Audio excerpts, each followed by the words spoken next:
Hello, and welcome to another episode of Knit Chat Chow. This is a series where you join me while I do three of my favorite things: knit, that's the knit part; talk, that's the chat part; and eat, that's the chow part. This is not a set schedule of videos. It's just basically when I feel like I have something I want to talk about, I shall talk about it. So what am I knitting on? Okay, yeah, I'm just trying to think of this is only my second episode, so I'm trying to think of how I want the intro kind of to be. What I'm knitting on. These may look familiar to you, but they're not the same socks that you have seen. So on my last Knit Chat Chow, I was knitting the same yarn, but it was a pair of socks for my husband. So I have decided that I'm going to knit matching socks for my husband and I'm going to knit leg warmers for my dog, Elizabeth Bennett. So this is socks for me. I am at the cuff. I do an afterthought heel. So I just put in waist yarn for that. It's not true afterthought. I guess true afterthought is you cut the yarn. This is wild hair, fiber, wild hair. Is it Fiber Studio? Yeah, Wild Hair Fiber Studio. It's in the Pinnacle Fingering based, which is 75/25 superwash merino and nylon, and the colorway is Sunset. What we're going to be chatting about is, I don't really know. I mean, it's not like I don't know. But it's not really like we're talking about self-care, or we're just talking in general about how life is hard and we put pressure on ourselves to do certain things, and why do we do that, and that kind of thing, because it's been on my mind. And a lot of my friends are going through a lot of things, especially around the holidays. I personally do not celebrate holidays, but I know that around the holidays a lot of people have a lot of stress. And even if you don't celebrate holidays, like I used to work retail, and so the holiday time was very stressful for me. I was very busy, so this time of year might be stressful for some of you. I feel like every time of year is stressful for me always, because I have anxiety, which I know a lot of you guys do too. And there's been a lot of stuff going on in the fiber community, which I'm sure you've all heard about and have thoughts on and feelings. So yeah, we're just gonna be chatting about that today. What I'm eating. So I went to Costco and got like 6 of the biggest pomegranates I've ever seen in my entire life. So I actually opened one up yesterday. I think it was yesterday, and took all the seeds out. And I actually have already eaten some of these. Look how much. And I've already eaten some of these. It's insane. So I don't know if you guys like pomegranates, but I've got to eat them. I'm gonna put them over here. I love them, and they've got to get eaten. I don't know how long they last. Maybe I should Google that. That's what we're gonna be doing, man. I don't know how much. I should probably eat some, so like this is actually a Knit Chat Chow episode.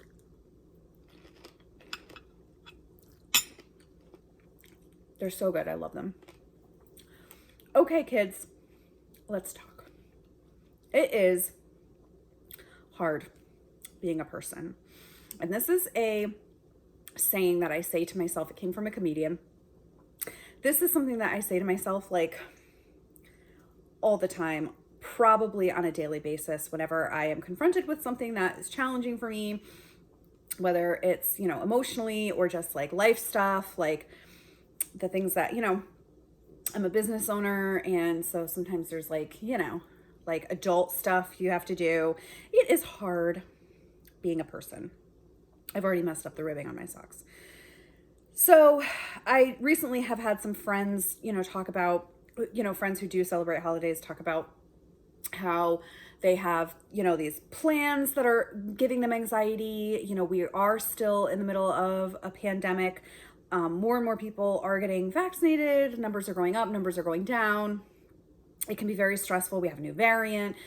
There has been so many people that I know that have had breakthrough cases. Like, it's stressful. Whether you decide to get vaccinated or you decide not to get vaccinated is completely your business. But there are anxieties that go along with either decision.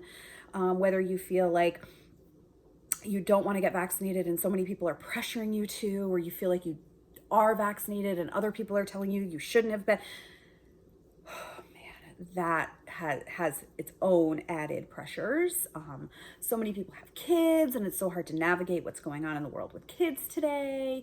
And we have our jobs, and we have our families, and we have, things that we want to do versus things that we have to do. And so many pressures, and I do it to myself too. So I'm not sitting here being like, I have it all figured out and this is how you live a balanced, healthy, happy lifestyle. I've had recent discussions about social influencers um, posting things on their Instagrams that are like completely unrealistic. And I talked about this on my last Knit Chat Chow, where everybody knows that social media, this is like this saying that everybody says, it's the highlight reel, it's not real life. And yet still, for some reason, when we see what other people are doing on social media and how their lives look so perfect, and we want to put out this perfect image of ourselves, that gets frustrating. But then people talk too much about their mental health, and they talk about too much about what they're struggling with, and it's like, I don't want to hear all of this negative stuff. I have negative stuff too. It's like, it's so hard to navigate life and life stuff. So I'm just here with a friendly reminder from your friendly neighborhood reluctant knitter. You don't owe anybody anything. And like I said on my last Knit Chat Chow, a lot of this is like really just like so many of these things that I say, I'm just like, I'm kind of actually saying to myself, like, girl, you don't owe anybody anything. I mean, yes, we may have jobs and we do owe our employer our presence at work. They're paying us, they're compensating us with wages. And so, we have to show up to work. If we're parents, I mean, I'm not a parent, but I have parents. And and I do feel like you owe your children, you owe your children a healthy parent. And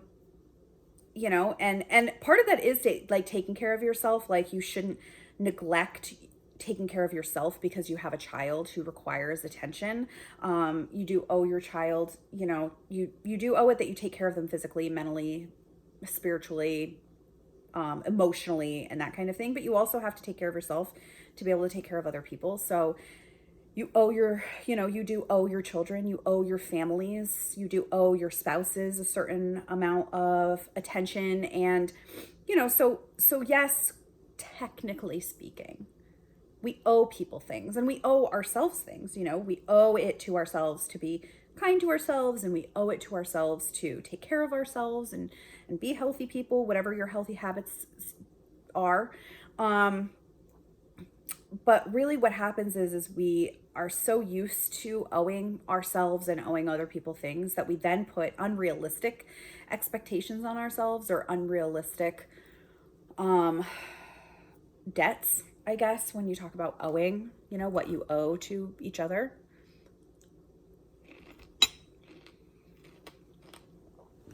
We do owe the community too that we live in to be like law-abiding, productive humans. But really, honestly, we have to do what we have to do to take care of ourselves. And a friend of mine just recently was talking about being invited somewhere for the holidays and feeling badly that they said no because the group of people that were going to be there was too large for their comfort level, and also they weren't sure the vaccination status of everyone there, and they declined, and then felt badly, like, oh, I feel guilty for saying no. And it's like, we really have to be our own advocates, right?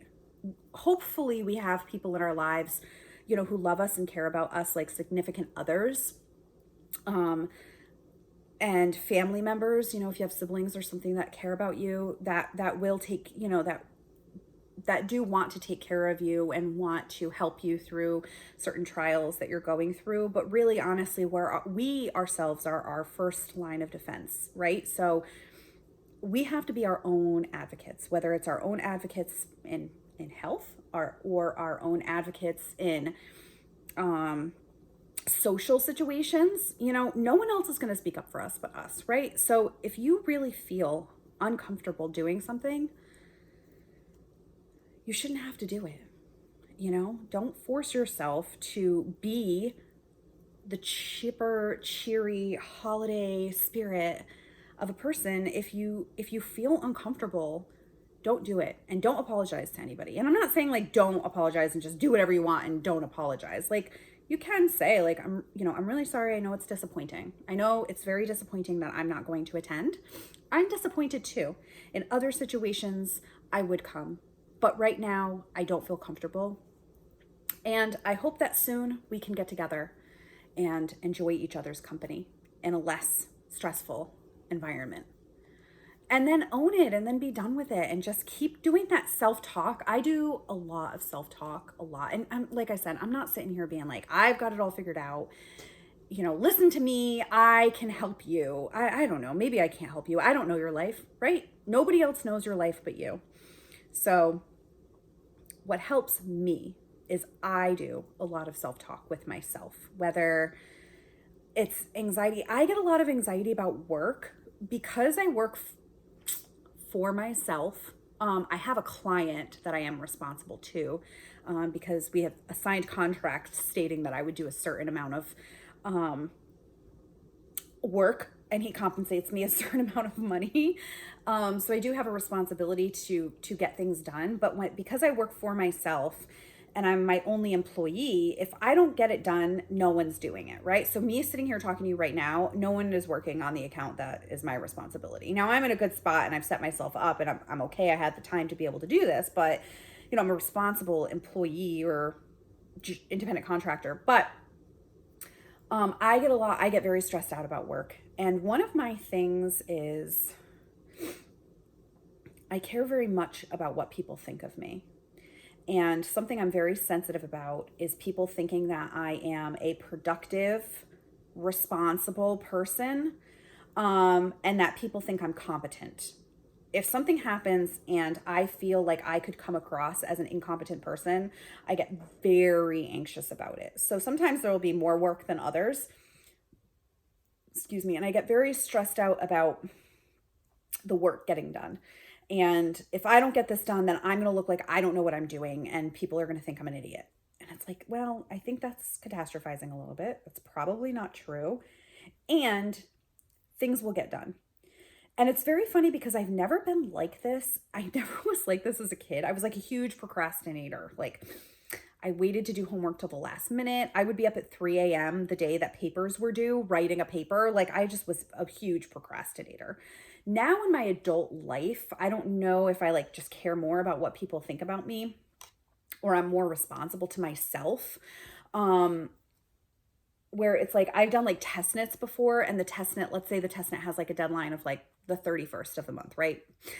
And I will like want to get it done like ASAP. Like I have to get it done like 3 weeks before like, I don't know why. I'm just like, I think I fear that if I don't get it done as quickly as possible, that something else is going to come up later on where it's then going to prevent me from doing it on time, right? So if I don't work diligently to get it done ASAP, what if a week before it's due, I definitely can get it done within a week, but then some crazy tragedy happens and I can't complete it because something came up. So I have to get it done when I don't have something in my way to get it done, right? So, sorry, I'm sniffing so much. So I think that's where my brain is at. Like I have this little extra project for work. Sorry, I keep looking outside. I just recently put a bird feeder on the window and it's taken a couple of days and now a bird is actually coming and eating out of it. So I'm super excited. Anyway, I have this extra project at work and I had asked my client Monday, cool. Like, when does this need to get done? And he's like, man, like, whatever. Like, they put a deadline of the 31st on it, but it's just for like internal purposes. Like, it's an internal project. It's not like it doesn't have like a deadline to anybody else. So he's like, meh, like, whenever you want to get it done. I literally worked so hard on it yesterday. Like, that's all I did yesterday was like get it done. And I'm almost done. I did it in a day. And it was completely unnecessary to do that to myself. We also do, I feel like, have to know, like, I have to know myself.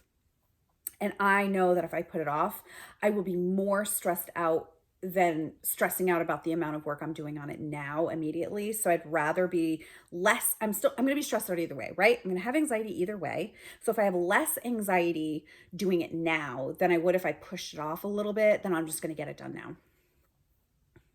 When really, I think my goal should be like how to have less anxiety. Is that possible? Is that even an attainable thing to have like less anxiety? Or is just like I'm an anxious person and I'm always gonna have a baseline of a certain amount of anxiety, right? Like this is my baseline of anxiety because I'm never gonna be anxiety free, right? And this is where I would say to myself, it's hard. It's hard being a person, you know? So give yourself a break. And I think that's kind of where that expression comes from for me. And like I said, it came from a comedian, like in a stand up. What do they call those? Set in a set. And I mean, I think he was kind of going there with that. It was like supposed to be funny, like, hey, you got yourself here, and that was really hard. You had to put clothes on, and you had to make a plan, and you had to, stick to it and stuff like that. And maybe you made plans with other people, and it's just hard. It's hard being a person. But for me, when I say that to myself, it's a little bit of a reminder of like, cut yourself some slack, give yourself a little bit of a break. I know this looks really weird, but I'm actually like, so I'm knitting, obviously knitting two at a time, and I'm knitting out of a cake where I just got a new ball winder and umbrella Swift. And so my old Swift, I think they call them Amish Swifts, where I could wind half the yarn and then take that off the ball winder and I would put it like on the center peg of the Amish Swift and then wind from the other end to do socks two at a time. But with an umbrella Swift, I haven't set that up yet. So I actually just caked it up into just one cake. And then I'm knitting I'm pulling from the outside and the inside. So then it'll get twirled around each other. So every so often I will untwist it. That's what I was doing. So if you're wondering. So when I say to myself, it's hard being a person, it's like a little bit of like a reminder to myself to just chill out, cut yourself some slack. It's hard being a person. And even small things like cooking dinner every single day, it's expensive to eat out. It's sometimes, a lot of times, not as nutritious or not as healthy food, right? I personally eat more poorly when I go out to eat and or take out, and it's cheaper. I already said that. But it's a lot like to cook every single day for the rest of your life for two people. My husband does cook too, but generally speaking, because I'm home and he works outside of the home full time, I'm home, so I generally am the one cooking, but he will cook. But I am, especially the last few weeks, I am the one coming up with the meals. So I personally don't have that talent that other people have, where they can just go to the store or they'll look at the sales and they'll shop the sales and then be like, oh, like chicken's on sale, I'll make this. I personally I don't love cooking. I don't mind cooking, but I don't love cooking. It's not like a passion for me where I'm like, oh, I love to express myself in cooking and stuff like that. So we eat like the same thing every week. So we have like a pasta night, a burger night, a taco night of some variety, and then a couple of things that are like in our rotation where we'll throw this in or throw that in and be like, yeah, this is what. So I personally come up with a meal plan before I go, and then I come up with my grocery list, and then we've been ordering groceries for pickup. I do that. That is generally what I do. I've harassed my husband for help and he will help me, but it sucks. It's like not one of the fun adult things that you do. So I have just taken it upon myself I'll just come up with it myself. That's fine. If there's something he wants to eat, he'll tell me. And I come up with that. But it's just like, it gets old. It gets real old coming up with usually it's 6 meals, and then we'll do takeout or we'll go out one night a week. And And it's like, ugh, it gets so old. And you know what? I do it usually Saturday night or Sunday morning. And Saturday night comes so quickly. It's like yesterday was Saturday night, and now I have to do it again and come up with what we're going to eat. All right. And you're probably like, Adrienne, stop complaining. There are people who don't even have enough food to eat, or entire families you just have to cook for you and your husband. And that's true. And that's true. And that leads me to my favorite subject, toxic positivity.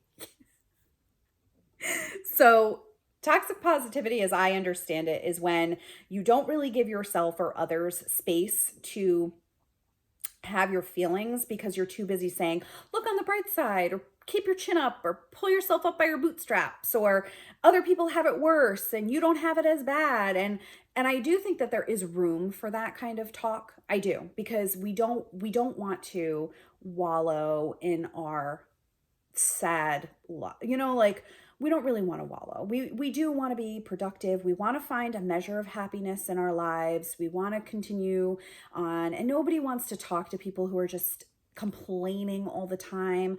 I don't like to hear myself complain all the time. I might go through a certain thing and talk about it to try to work through it, and then I'll get to a point where I'm like, I'm just really tired of hearing myself talk about this, right? So there is room for things like, other people have it worse, so don't get so depressed. We don't want to slip into depression, right? And there are certain things like clinical depression, which require, professional help, whether it be medication or something like that. And that's not what I'm talking about. I'm just talking about like just down in the dumps kind of blues kind of stuff. And it's like, we don't want to be stuck in that spot, on that spot, right? So there is room for other people have it worse, especially like this where I'm like, me, I'm just so sick of like coming up with meal. You know what? You could have it worse. This really isn't that bad. So just get over it and deal with it. But then in other situations, like, there are other situations where it is important, I think, to have some sort of room and space to say, no, it's hard being a person. This is really hard for me right now. I'm really working through some sort of emotion or something, and I just need to give myself the space and the compassion to be like, this is hard. You're not a wimp. You're not, you're not just giving up. Like, this is a really challenging situation. And I think it's important to surround ourselves with supportive people, whether it's friends or family, to also say to yourself, like at the beginning of this, at the beginning of the pandemic, I just hate that word. I feel like I hear it 87,000 billion times a day. That's not even a number, but it is. At the beginning of this whole thing, my husband was like, we live in a nice area. We live in a more rural area. We live in a town, not a city. We have space. We have an acre of land. We have a nice house. We have, things around us. There are some people in New York City who literally cannot leave their tiny apartment city, apartment city, New York City apartments. So we really could have it worse, right? But honestly, it still stinks. Our entire life, there are a lot of things about our life that didn't change. I already worked from home, so that didn't change. My husband he was considered an essential employee, so he went to work outside of the home every day. That did not change at all. But our lives did change. I mean, other than that, we're stuck at home. We didn't go out to eat at restaurants. We didn't, I didn't see my family for a while. I have medically compromised family members. I did not go see them. Like, our lives did change a lot. And it's okay to mourn and grieve that part of your life changing and being like, listen, this is hard. If you never give your self space to feel those feelings, like, how are you ever really going to work through them, right? But then we also don't want to wallow and be like, this sucks so bad. Like, oh, I hate my life. Like, yeah, there is a certain point where you just have to be like, okay, kid, get it together. Everything's going to be all right. It could be worse, stop wallowing. This happened a lot, I feel like, with celebrities, because those celebrities would come on social media and be like, we had to cancel our vacation. It's like, oh, God forbid you couldn't go to like Mykonos. You have to sit in your 1,000-room mansion with your 3 pools and your movie theater. Boo hoo, like, you know what? Their life changed too. Aw, kitty. There's some like reusable shopping bags over there, and he just like is a typical cat and loves bags. So he's checking it out and seeing if he can get in one of them. Um, but their lives changed drastically too. They had lots of stuff. They had work they had to cancel. They had vacations they couldn't go on. Everyone has their own amount of stress, and everyone's stress and trials are relative, right? Like they're all relative. Yes, if I went from my house, which is modest, 1,000 square feet house, to a 20,000 square foot home, no, I probably, with a movie theater and a pool, I probably wouldn't be complaining that much. I'd be like, this is actually kind of nice. I have, a lot of room. But like, if they had to go from where they were to where I am, they would be like, wow, this is really hard. Like everyone's life is relative. So like, it's okay that they were complaining about everyone's life shifted drastically is what I'm trying to say. Everyone's life looked completely different, and it's okay. You get used to a certain amount of comfort, you get used to a certain amount of whatever, and then that changes drastically. It's totally fine. Yes, maybe they could have been a little more, maybe it was a little tone deaf, them coming on and complaining when there are people who have it way worse than them, sure. But does that mean that they shouldn't feel the way they're feeling? Not necessarily, So I like to keep that in mind when I'm listening to other people talk about things that they're going through. And I'm thinking to myself, you have it way better than I do. I have to go through this, that, and the other, and you don't have that at all. I have to think to myself, listen, it's all relative. Don't say that to them. Be compassionate and be kind. If it does go on too far and they're complaining a little too much, sure, I will like just exit stage left and be like, maybe I'm not the person to be listening to this for you. Maybe you need somebody else, I'm not the right person for you. That's fair. And then there are people that I know in my life that do complain a lot. And I have just realized, you know what? I'm not the person for you. You deserve compassion, and I can't find that in me to give you that compassion. So I'm just gonna remove myself from this situation, because that's not fair to you to be like, oh, stop complaining. I don't know why you have, like, that's not nice. So I'm just not the person for you, I don't think. And that's fair. That's fair. What I'm trying to say is all of this to say, you know, just be kind to yourself, because other people might not be kind to you, and give yourself the compassion. Find it's so easy to have that for other people, and then when it comes time for you to go through something, you're like, what am I crying about? And it's like, no, it's hard being a person, and it's okay. And it's okay to say, this situation makes me feel uncomfortable, and so I'm not going to participate in it. And it's okay to say, I personally cannot handle this right now, and so I'm going to remove myself. That's fine. I think where it starts to be a problem is when you're like, listen, you don't have anything to cry about. Well, you know what? You don't know. Maybe they do. Maybe this is really hard for them. Maybe it wouldn't be hard for you, but it's really hard for them. And maybe something that is hard for you, they might look at and be like, what are you crying about? That's, you know what I mean? Like, so there's room for everything. And I think there's room to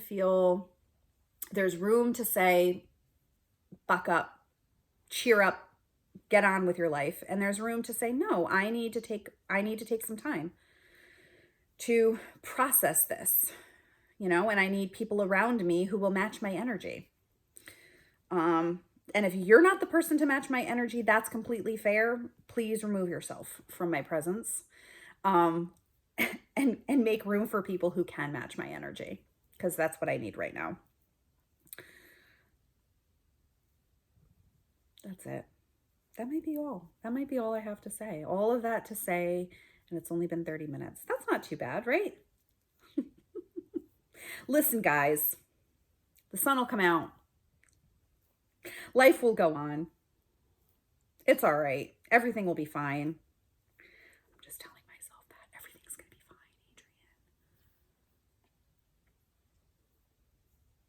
Anyway, it's a gray day here. It's cold and gray. It's actually not that cold out. I think today is supposed to be record warmth for this time of year here in Connecticut. I'm coming to you from Connecticut, and it is supposed to be like almost 60 degrees Fahrenheit. Sorry, I don't know what it is in Celsius. And that's going to be very warm, but I did honestly think it was going to be sunnier. The sky is very gray. And I personally like this time of year because I kind of like it where it's like, oh, well, it's dark out, so I guess the day's over. Um, I guess I can't go out and do anything. Although my husband and I did go out for dinner the other night, and it was like 5:00, 5:15 when we got there. And I knew already, I had looked to make sure because it was a Monday. And so a lot of places are closed Sunday, Monday. I don't know if that's like that everywhere, if it's a Connecticut thing. But I did make sure that they were open on a Monday. And I did notice that they opened at 5:30. So we got there and we're like, oh man, it's closed. And I'm like, oh, no. It opens in 15 minutes. It opens at 5:30. But it was so dark out. It was like a little alarming. Like, how could they be opening so late? 5:30 is not that late, like for dinner. It's actually very early for dinner. We're early birds. This is another thing actually that is kind of relevant. My husband wakes up early for work and he gets out early. So his workday goes from 7 a.m. to 3:30 p.m. So he gets out really early too. But because he wakes up early, we go to bed early. He wakes up about 4:45 in the morning. He has things he likes to get done before work. And we go to bed at really many nights, we're like lights out at 9 or 9:30, which is very early for a lot of adults. And we have a friend actually who owns his own business and he has employees. And so they will open up the shop and he won't get there till a little later. He doesn't get there till like, I don't know, maybe 10 even. But he stays up late. He'll be up working at like midnight or 1 a.m. And so one time we were talking, and I've heard this from a lot of people about my husband waking up early, and they're like, oh, you're so good. You wake up so early. You're so good. And it's like, it's not good or bad. Like, honestly, it's not good or bad. Waking up early, and everybody, like not everybody, but every person's body is different, right? So I personally like to wake up early too. I feel like I'm very productive with work. I'm very productive like when I am exercising, which I haven't exercised in a really long time. I exercise in the morning. Like I like to be done with my day very early. I like to get everything done and I like to be chilling out and relaxing by like 2 or 3. Like I like to get done early. I'm very productive in the morning. I just don't have the motivation in the afternoon. That is not any better or worse than someone who wakes up late and is very productive into the evening hours. If you have a lot of creativity and a lot of brain power and a lot of, productivity, did I say that? No, I said creativity. Okay, good. Late at night, 10, 11, 12, midnight, like there's nothing, one is not better than the other, right? So don't be too hard on yourself if there is something that you want to be doing or you want to accomplish and other people seem to be accomplishing it and you can't seem to get it done. Like, oh man, I wish I could wake up early and get all of this done. Okay, but their body just functions better in the morning. Like that doesn't make you a worse person. Try to do it later. Lizzie agrees. She's over here hanging out with me. But you know what I mean? Like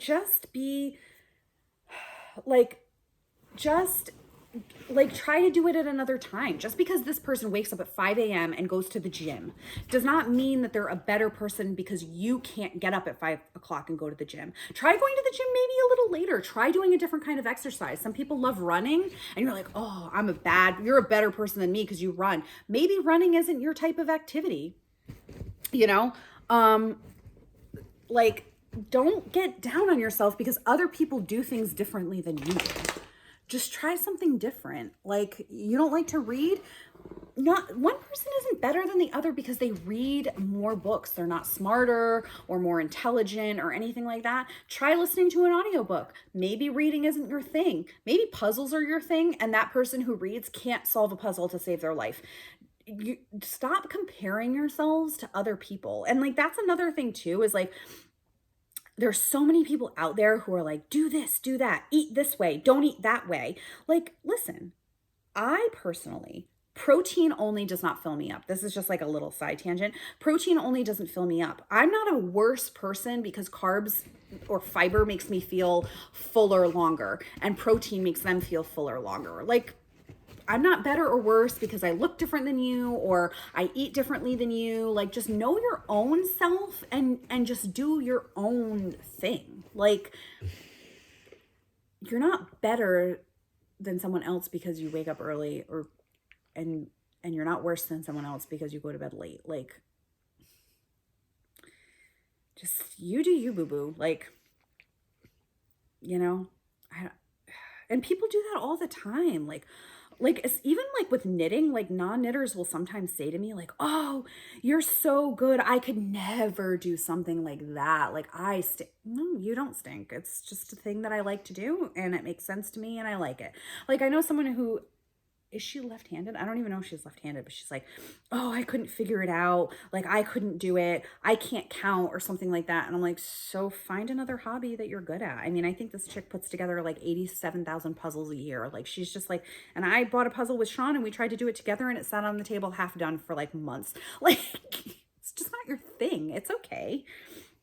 It's okay if it's not your thing. And that being said, going back to, what am I doing? Okay, going back to the whole like eating and exercising thing, I have a plan for my next Knit Chat Chow. I will have a guest co-host for that episode, and we will be talking about health. I actually don't know if we can put it like in a box what we'll be talking about, but my friend is a certified personal trainer, and I believe she's a certified nutritionist. And we're going to talk a lot about like different things that are out there as far as what diets you should be eating or not eating, what exercise you should be doing or not doing. Basically, the pressure that society does put on us to look a certain way and eat a certain way and have a certain type of activity level, and some of the fallacies that go along with that, and things that we've been told since we were younger that really actually aren't very true. And it's going to be really fun because I will give you my perspective on, as just like a regular person, what my ideas are as far as body image and health, being health conscious and things like that. And she will give her perspective as a person in the profession and what she sees as far as clients and what she sees as far as information that she gets being in that field. And so it's going to be super fun, actually. So we're actually getting together tomorrow and we're going to be kind of going over what we want to talk about in a plan. And it's going to be a lot. I mean, it's definitely going to be chatty, but it's not going to be just like me, like kind of winging it, like, what do I feel like talking about today? So anyway, I think that's going to be really exciting, and I hope that you guys are looking forward to that as well. And I think that's it. I didn't put a stitch marker on where I was, but I got a couple of rows done, and thank you so much for joining me for this. And I really hope that it could be of benefit to you guys. Please, I don't want to be like, comment, and subscribe, because honestly, I don't really care. I don't want to, I talked about this last time. I don't really need to have a bajillion people think that I'm great. If you liked it, I'm glad you did. If you didn't like it, that's totally cool too. I can't even begin to tell you how many channels there are on YouTube, because I don't know how many channels there are on YouTube. And if you don't like the content I'm putting out, that is totally cool. And I think that you probably will find something you like. You don't have to like this. If you do feel like giving me any kind of feedback in the comments, I would, I'll read them. I would be happy to engage with the community. If you guys decide to engage with me, that is cool too. Also on this channel, I do a podcast, a knitting podcast with my sister. We did one in, it was like 2 years or something ridiculous since I had podcasted last, and we can't seem to get our schedule together. So coming up with this idea, like I knew I wanted to do another Knit Chat Chow. I do want to do another podcast. I couldn't really decide if I wanted to do a solo podcast or I wanted to do this. And this is what I ended up putting out. And hopefully we can get our schedules together to do a podcast soon. And thanks for watching if you made it this far. And I will talk to you guys soon.